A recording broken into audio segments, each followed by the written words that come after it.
It's amazing what motivation and inspiration can do for a group of young men when they're playing for one another with a purpose.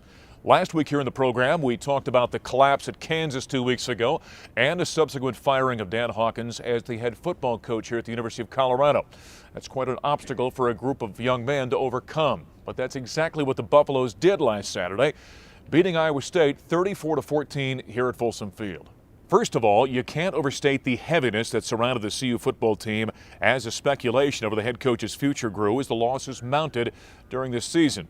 Despite what was being said, the constant wondering became a distraction for the players and took the focus off the game of the week and that week's opponent.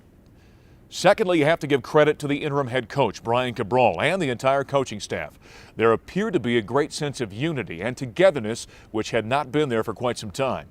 And with the distinction of being the coach's son gone, senior Cody Hawkins played what might have been his best football game at CU, simply being the Buffs' quarterback. He led the CU offense to an efficient, balanced attack, earning a Big 12 Conference Offensive Player of the Week honors.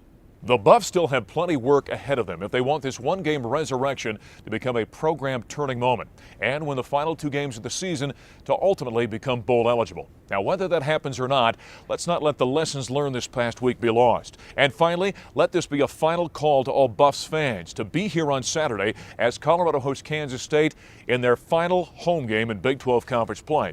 And lastly, let's come on out to salute the seniors, a group who has persevered over the last 4 years and shown great character. I'm Mark Johnson of 850 KOA Radio, and that's my view from the booth.